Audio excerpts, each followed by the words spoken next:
Hello and welcome to the Outside Line podcast. I'm Peter.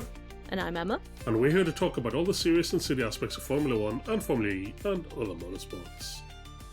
So Emma, safe to say your favourite drivers are maybe Max, Dan Ticktum and Pato O'Ward.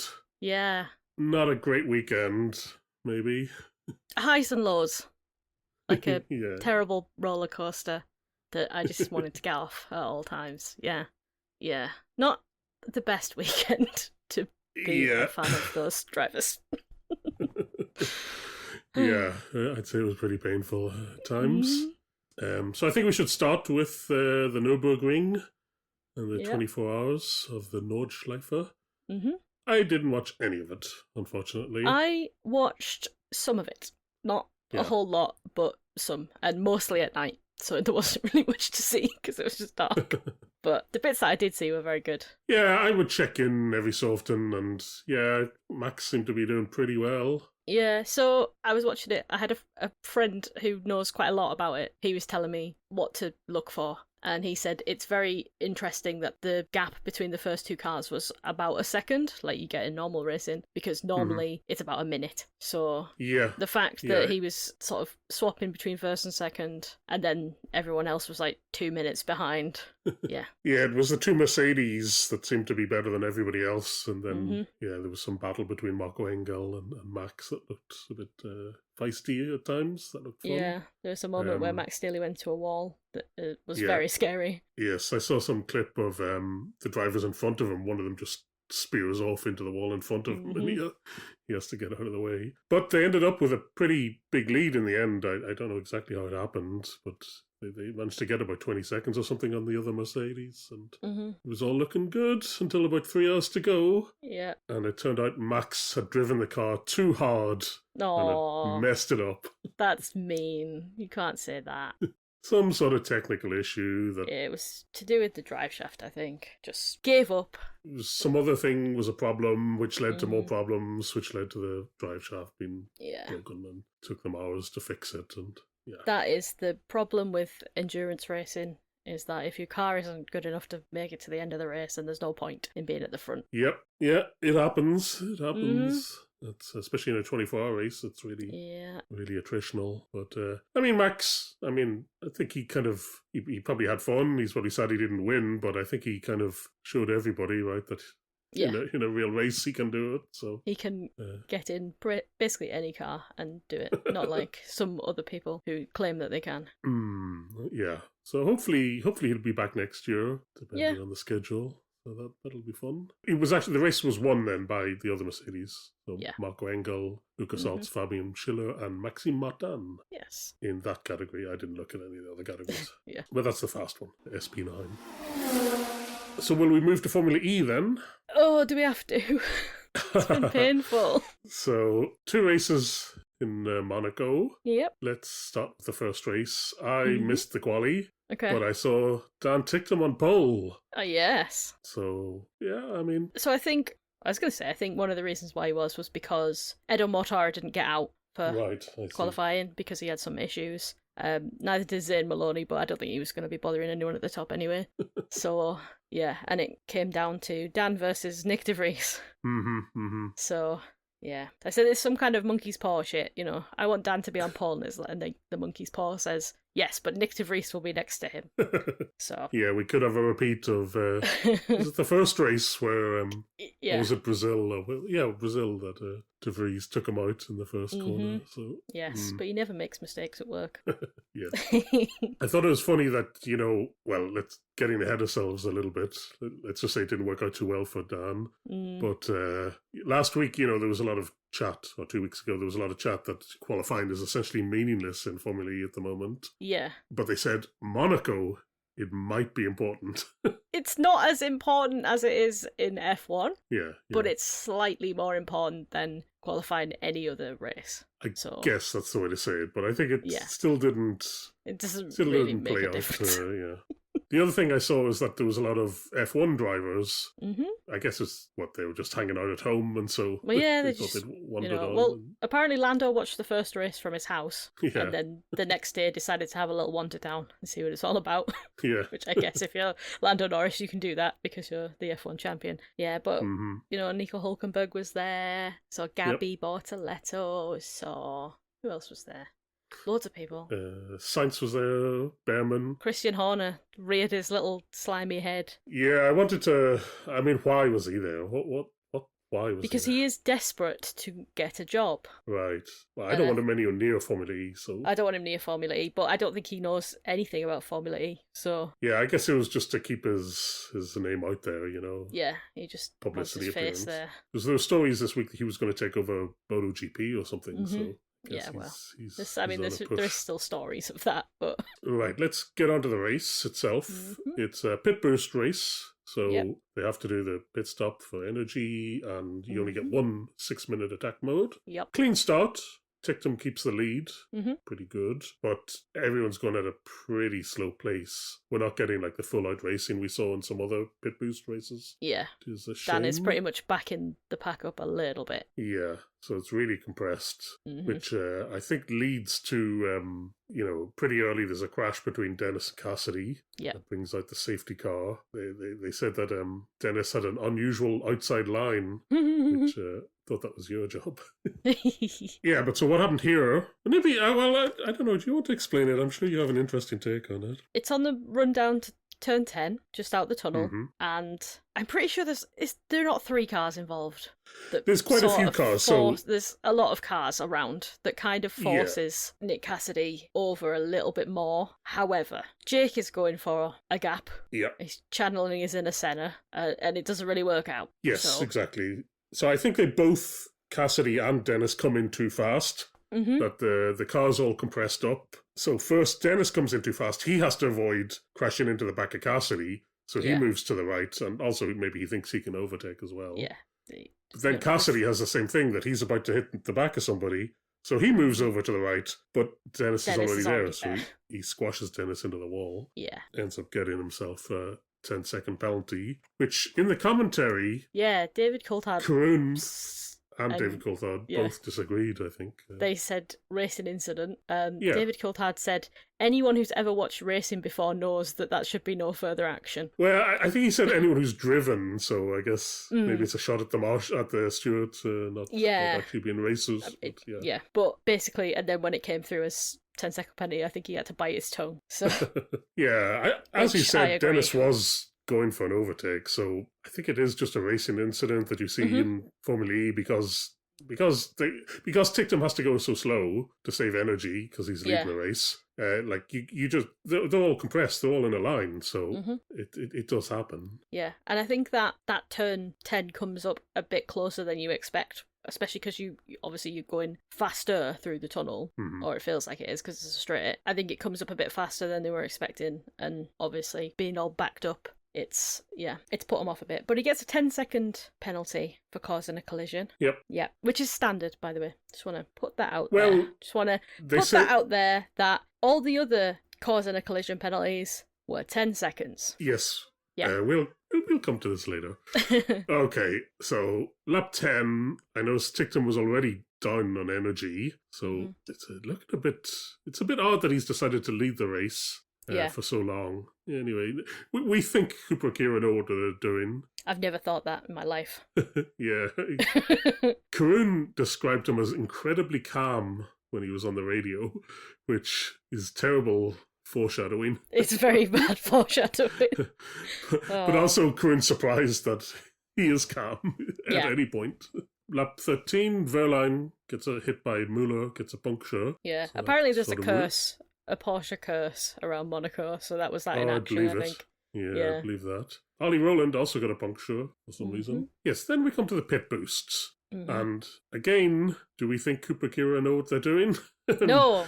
Because Ticktum stays out like a good few laps longer than everybody else. So long. Too long. Well, as it turns out, so we didn't know what was going on, but generally people take their pit boost and then they take attack mode, and then that's sort of how you do the undercut in Formula E. Ticktum, I guess, tried to like stay out, go fast and free air, and then he'll have his attack mode later, I guess, is the idea. But it doesn't work out. So like by the time he pits, he's Nick behind De Vries.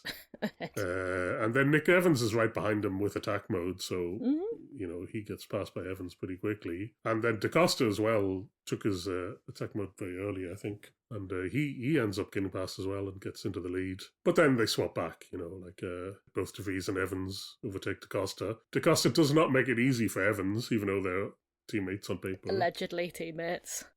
I don't think Da Costa makes it easy for anyone. Yeah, anyway, so Ticktum does take his attack mode, but he's already down on energy before attack mode, so he's just not going to have enough energy to really make use of it. He can't use it properly. Yeah. Really, really bad situation. Terrible strategy. He does end up passing Da Costa for P3, but it's very, he does not have a lot of energy. I wanted to mention here 2 things that annoyed me about the coverage. One, Formula E never shows the gaps, the timing gaps to the cars, which I think is because it would be crazy. You would see 5-second gaps disappear and stuff, and everybody would be right behind each other for most of the race, so it doesn't make much sense. But it was annoying here because I wanted to know how close everybody was. And then there was a good moment of Gemini stupidity. Yeah, I also have a fucking Gemini note there. Yeah. As well. So it said something stupid about Drogovic, that he had loads of energy or something. Basically, he might have, but he was at the back or something. It was stupid. Oh no, he's not in the back. So anyway, I think it said that he was going to catch up or something. And, it was something really stupid like that. Yeah. And it was just what are you doing? In the second race, the Gemini said, Barnard is going to take attack mode this lap. Yes. And he didn't. It said right now. And he didn't. Yeah. It said right now. Now. First of all, he was nowhere near attack mode. I don't know what right now means. Yeah. And then also he didn't, so thanks, Gemini. Useless. Every week it just shows how useless it is. Yeah. Anyway, now we come to the most interesting incident. So Ticktum is ahead of Da Costa, but Da Costa's trying to overtake him. There's more energy. First, at that chicane, turn 10, turn 10? Yeah. They, the lap before, they have an incident. They both have to go off. Yeah. But I don't know, nothing came of this. Yeah. But the next lap, we get big crash. Yeah.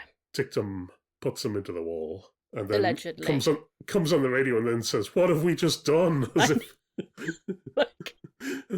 if he's committed a war crime or something like that. I like the use of "we" as well. Well, I think he's blaming the team there. He's saying, your stupid strategy put me in the situation where I've had to do this. Yeah, maybe. Yeah. But yeah, the use of "we" was interesting, I would say. So we get a full course yellow to clear Da Costa's hopes and dreams away. Yeah. And Ticktum ends up getting a 33-second penalty for this. Yeah. Which I'm guessing you're going to say is disproportionate. It is. It is disproportionate. It absolutely isn't. Now, I don't know if you've had time to look at the documents. I have. Right, okay. Tell me where in the wording says that this is way more egregious than the one that Nick Cassidy did. It literally says it. It literally says that. It does literally say it. So in Cassidy's one, it gives mitigating circumstances, saying that other drivers. all the cars are around and everything's compressed. In Dan's one, it said it was excessively dangerous. It says the degree of danger was too... So that's why he gets a drive-through, which it is. No. Ticktum commits two, No, he doesn't. No, he doesn't. No, he doesn't. No, he doesn't. No, he doesn't. No, he doesn't. And no, he doesn't. He literally barely moves. No. He barely moves. He commits... What he does is literally... It's the definition of second movement, which you're not allowed to do, and moving under braking, which you're not allowed to do. He should have got a much worse penalty, in my opinion. You are wrong. You are so wrong. I don't think so. He literally barely moved. And anyway, Da Costa tries to kill people on a weekly basis. So maybe he should just get a taste of his own medicine. But no, was it Karun who was comparing him to Max Verstappen, saying this is exactly how Max used to defend? Yes, it's very apt. It's very apt. It is. But he's just angry that his strategy has screwed him. He's going to lose. Well, he should have won the race, probably. Yeah, he should have. Maybe. I mean, for pole. Or at least it's not guaranteed, but he should be challenging for the win. Instead, he's about to lose the podium, and he's just angry. And he's too aggressive, and he ends up getting big penalty. Yeah, which shouldn't have. Which happened. Means Nick De Vries is back. Nick De Vries has won a race from Mahindra. It's incredible. Wow. So De Vries wins, Evans second, and somehow, I did not see this coming at all, Pepe Marti is third. It's third. So on a normal weekend where I wasn't so busy, I would have gone back and tried to figure out where did Marty come from, because I didn't see him at all during the entire race. He just somehow Cooper got his strategy right. So yeah. Like they usually do. But, I mean, he does sort of manage to keep himself out of trouble, and everyone else kind of flails around him, so... Yeah. But, bad day. You have no idea how angry I was. I'm sure you can imagine. I was screaming, I was shouting, I was throwing things. I was channeling my inner Dan. I was not happy. Yeah. I can see why you like him. Yeah. So then the rest of the top 10, Drogovic, Buemi, Ericsson, Barnard, Degrassi, Cassidy and Günther. Worth pointing out that Dan's penalty put him P12. Yep. So. Yes. Wasn't a good day for Dan. Wasn't a good day for Verline either. He's down in like P14 or something. But he also didn't start off well. He didn't qualify well either. So not really like a 0 to 0 moment, let's say. Yeah, we've got 0 to 0. And then back to hero for Dan. Yeah. Because let's come to race 2 in the qualifying. Mm-hmm. And, I mean, Ticktum is so much faster than everybody else. It's crazy. He was it 0.6 for the second? So in the final, he's almost 0.7 seconds ahead of DaCosta, which is insane. Insane. I think they said it's the highest margin in the entire season. So yeah, I can absolutely believe that. Now, he did have to face Matara in the semi-final, and both of them were very close to each other, and both of them were the fastest laps basically that weekend so far. Yeah. So it should have been Matara in the final, but just the way they structure it, if they're in the same group, it's just unlucky that they have to face each other in the semis. But also hilarious that it's DaCosta that he has to face in the final. Typical. And will line up next to on the grid. Yeah. So Dan, I think it's the first time someone's got double pole in Monaco, I think, in FE. So big achievement, and he is he's got pace. He's fast, and he knows street circuits like that. Yeah. He is good. We've got to keep saying it. He is good. Right? This is the other thing, is that when you watch Formula E, and, so they were on the grid talking to people, like, Nikki Shields is like, we're not meant to have favourites as broadcasters, but I really want you to win, Dan. And then Karun's like, oh, we love Dan. And everyone's like, we love Dan. And I'm like, why are all these fucking idiots online like, this man's an asshole? If everyone else loves him, who knows him, who actually speaks to him in real life, and then a group of people on the internet are like, I don't like him because he's a bit of a knob. Who am I more inclined to believe? I think the people who actually speak to him. So let's get to the race. Yeah. Again, clean start by everybody. Ticktum as well stays in the lead. DaCosta doesn't try to kill anyone, which is a miracle in itself. Yes, exactly. Maybe he should have, because not too long. Is it turn 10 again? Where is it? It's turn 10 again, yeah. It's because that's the only, overtaking bit, really. Yeah. So poor DaCosta gets hit in the back by Matara. Funny. And spun around. Yeah, I bet you enjoyed that moment. I did. Because when they were lining up on the grid, he was out of his grid box, and I was like, if this was any other motorsport, he'd be disqualified for that as a false start. So, yeah, I did note that. Yeah, I forgot to say.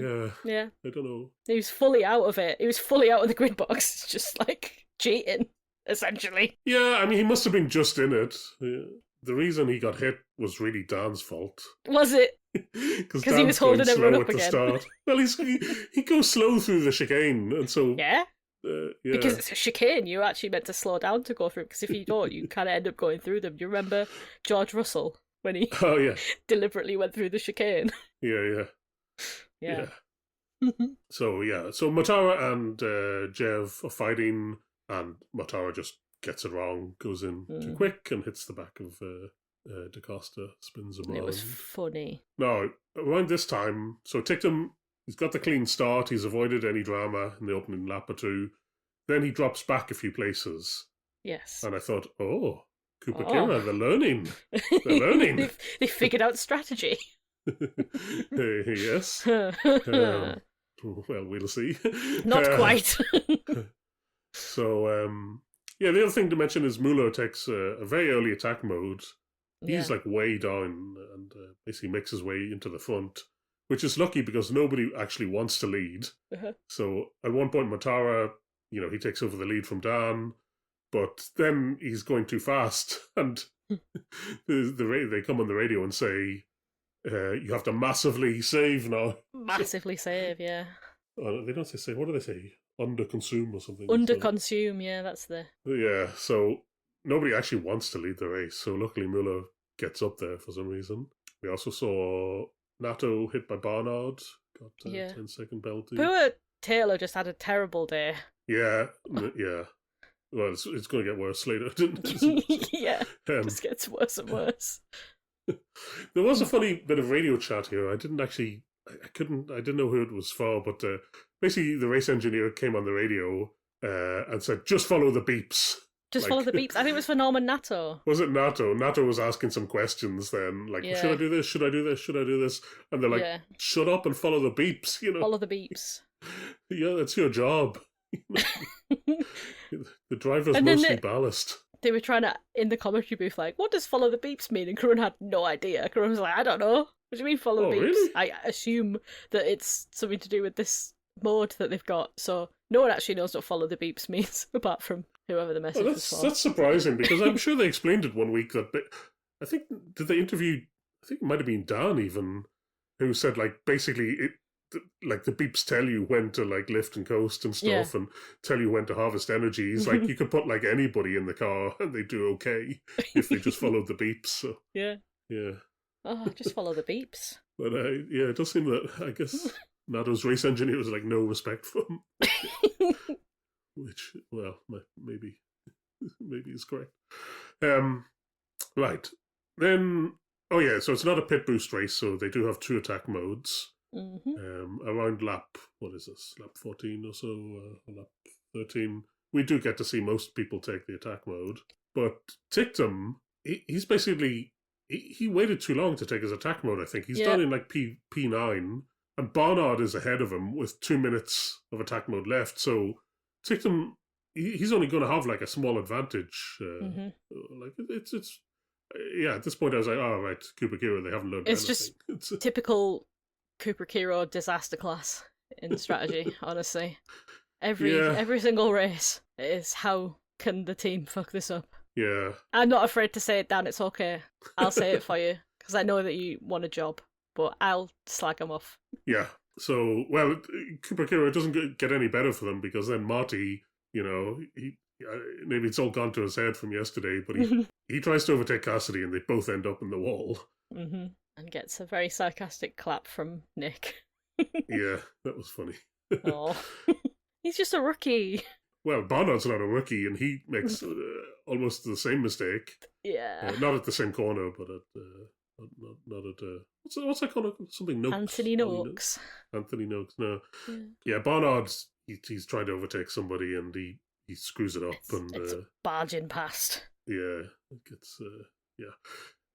He gets some penalty, I think. Oh, speaking of penalties, he ends up with 2 10-second penalties for causing collisions. Oh dear. Several people ended up with 10-second penalties for causing collisions. Like I say, it is standard. Standard. Yeah. When you're not trying to actually injure the other person. When you're not breaking 2 rules at once. Well, speaking of Ticktum breaking rules, it turns out he didn't slow down fast enough under the full course yellow and earns himself a 5-second penalty. Which is the standard penalty. That is a standard penalty. Yeah. the radio message. I need to find it.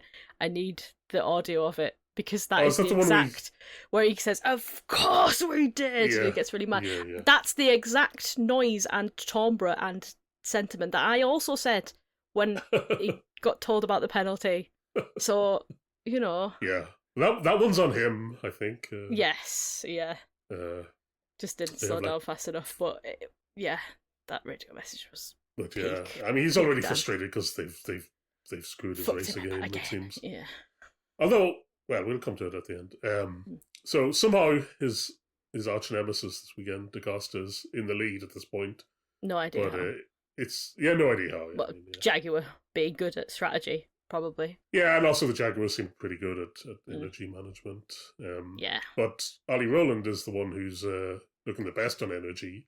Yeah, I said he had about 3% more energy and a 6-minute attack mode to take. Yeah. And he was about P10, P11, and I said, watch for Ollie Rowland. And I was correct.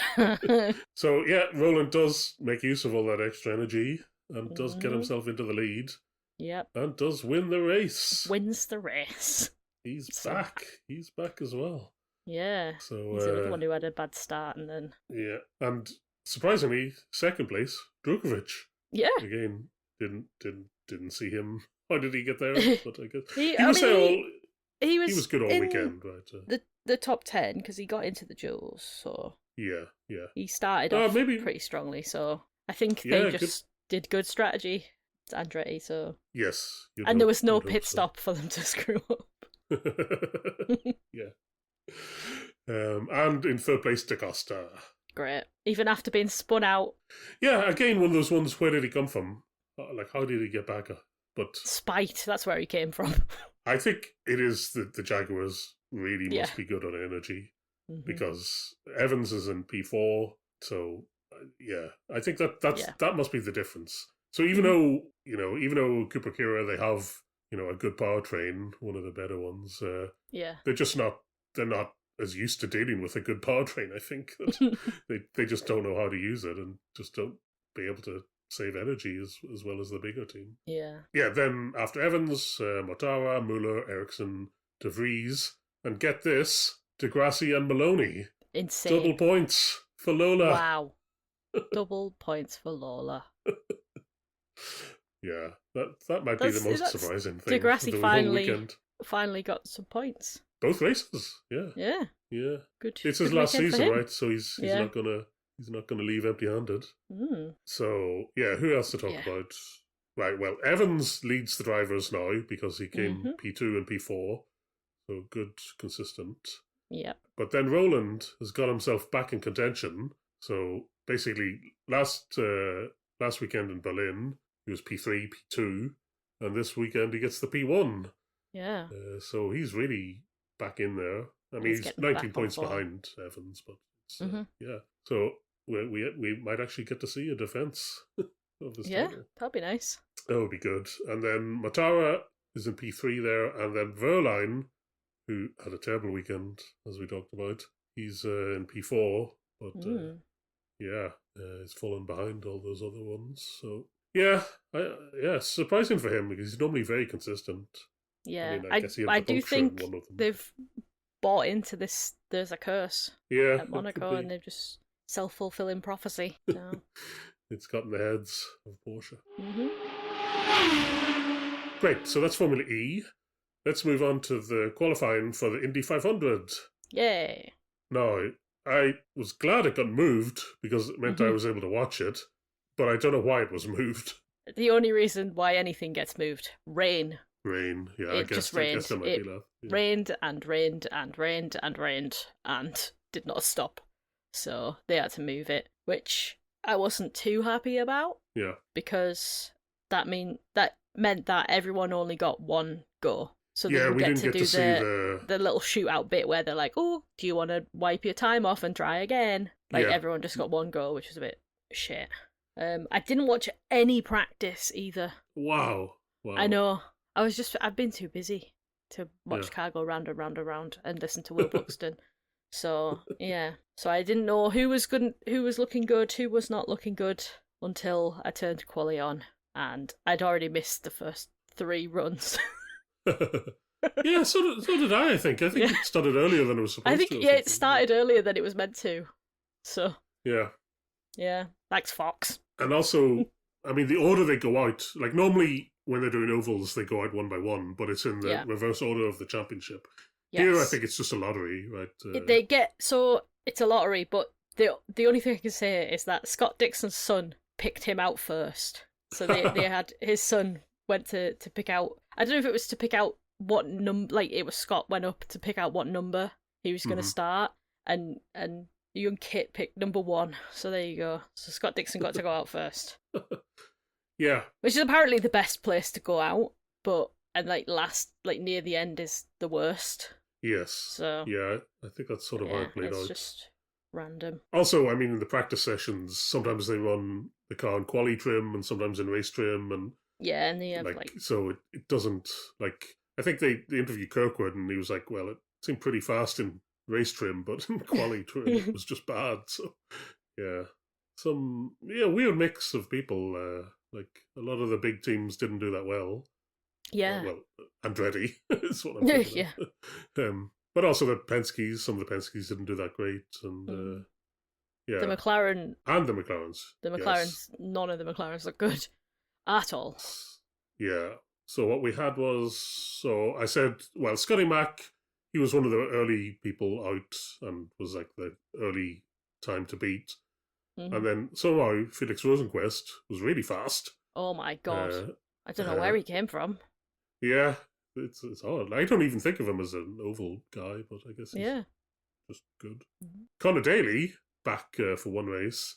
Mm-hmm. He did look good. He was really fast. Did. Yeah. But he is an oval guy. He is an oval guy, yeah. Yeah.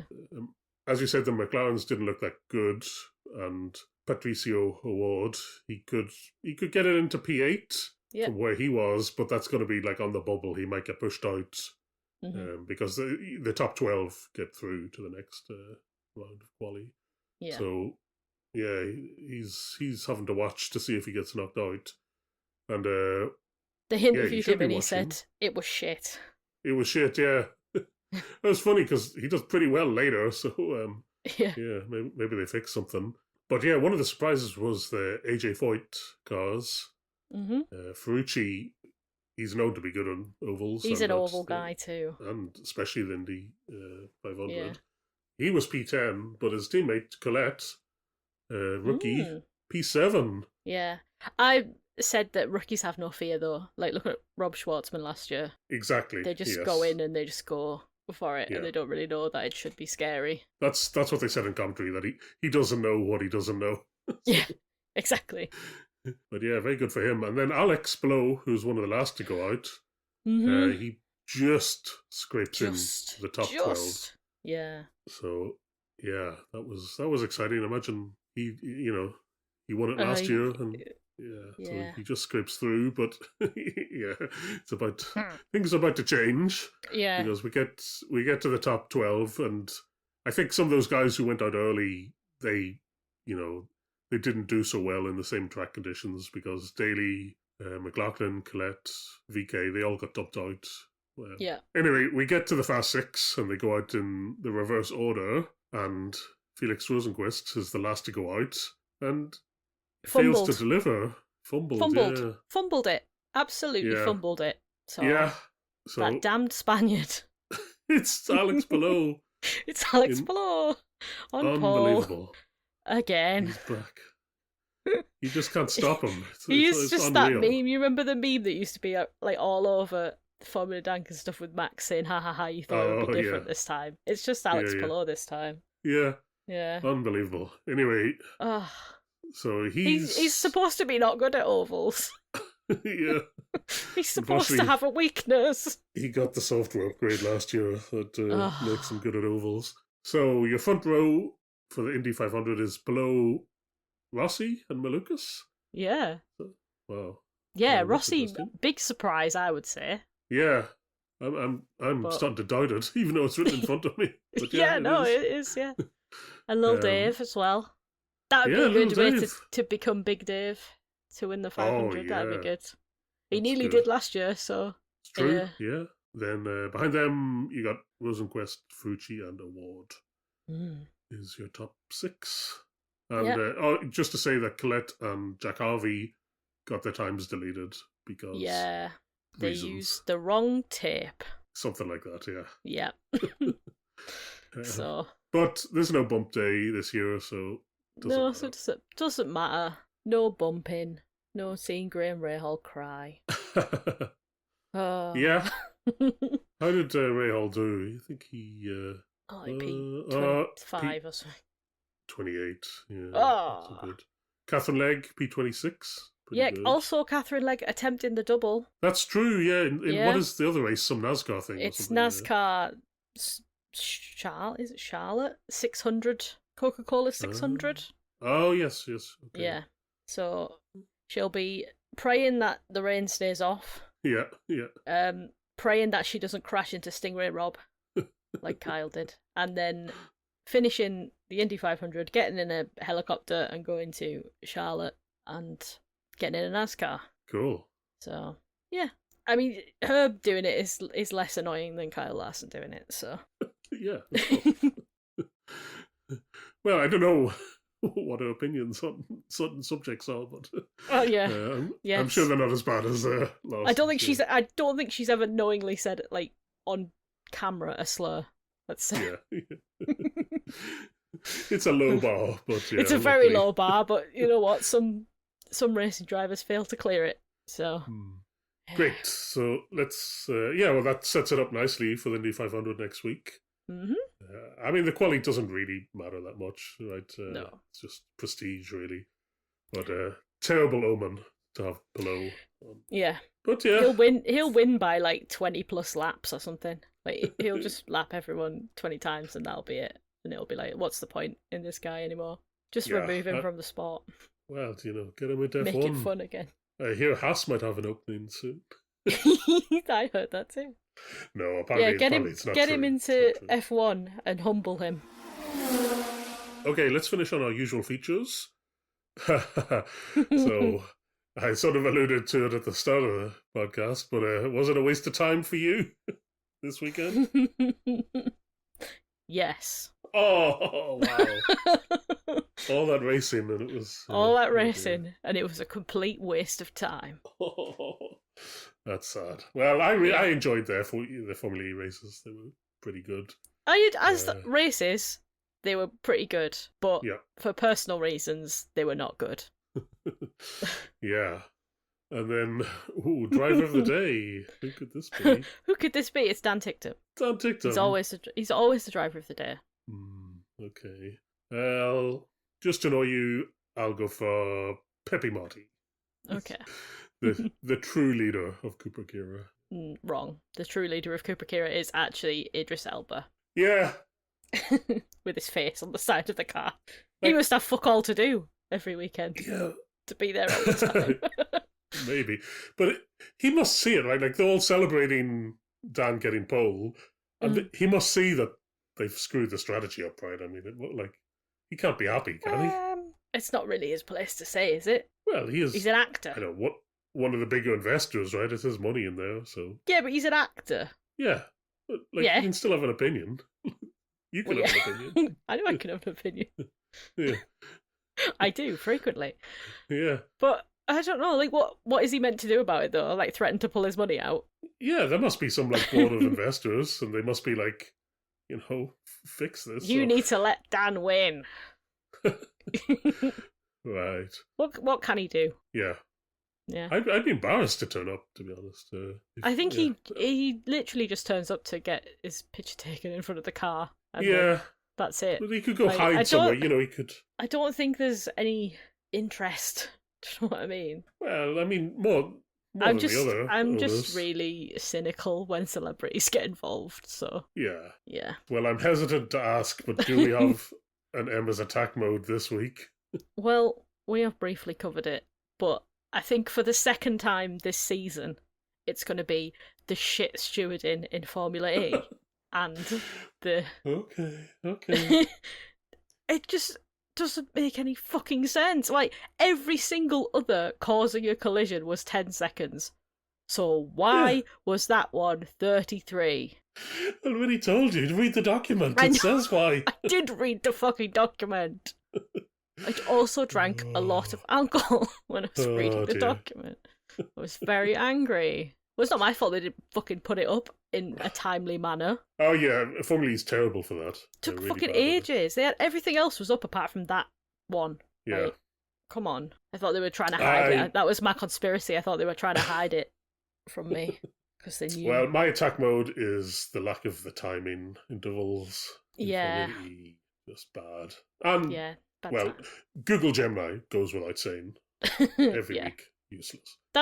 I was going to say it's easy to ignore, but it's not, because it's kind of a big part of the screen gets taken up by its uselessness, and the commentators do draw attention to it sometimes. Yes, I think they're told to. I think that's part of the Google sponsorship. But the problem is that it is so obviously wrong that no one's ever going to use it, really. I think they made a sly dig at it as well, where they're like, did Bonnard take attack mode? I'm like, no.